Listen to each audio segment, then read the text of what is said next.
organization disguised as policy, defended with silence and apathy. We cannot allow or entertain this. Sovereignty is not symbolic. It's a sacred and constitutional duty. From the peaks of Mount Kenya to the shores of Lamu, from Lake Victoria to the plains of Narok, every Kenyan has a stake. The Republic is ours, and we will defend it with courage, with unity, and with vigilance.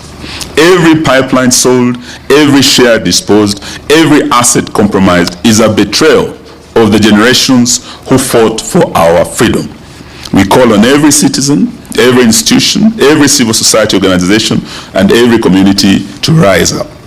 Protect our pipelines, our airports, our companies, our financial institutions, and demand accountability. Defend our sovereignty. Let no one mistake silence for consent. We must defend our assets, our minerals, like the gold in Migori, and Kakamega, and Busia, that are now under invasion, to restore dignity and reclaim our republic. More significant, we must defend our multi-party democracy that is now under existential threat from this rogue regime. We witnessed in the recently concluded shambolic 27th November 2025 by-elections that the chairman of IEBC, and I was very surprised on Monday, I think the 8th, listening to Chairman Ethekon saying that elections cannot be stolen in Kenya. It's an impossibility. Is he a stranger in Jerusalem? This position has already been contradicted by very credible observers who participated in these by-elections, including the Kenya National Human Rights Commission. We heard from them.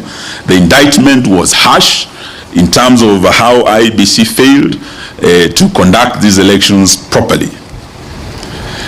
We have also heard from ELOG. They also returned a very harsh verdict, and both have said, and many others, that including the Law Society of Kenya, and we must thank them for this, that the just concluded by-elections were not free and fair.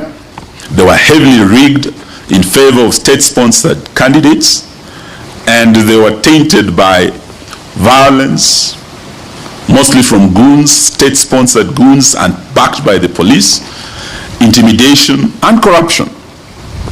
We are demanding immediate action against perpetrators of these electoral offenses, like in the case of Malava, and I think we have our candidate here, the Honorable Panyako here, who underwent serious terror in terms of violence by goons and state-sponsored gangs.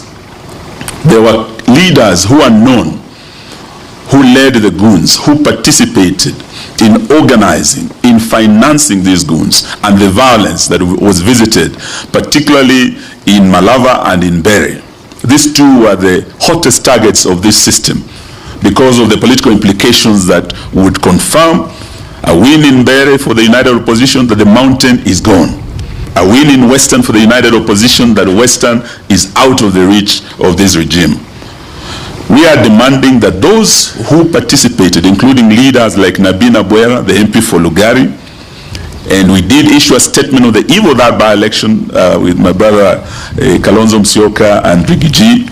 We warned that the gangs were being unleashed, and in Malava, Nabina Bwera was going to lead the goons. And we were on the ground with Honorable Panyako.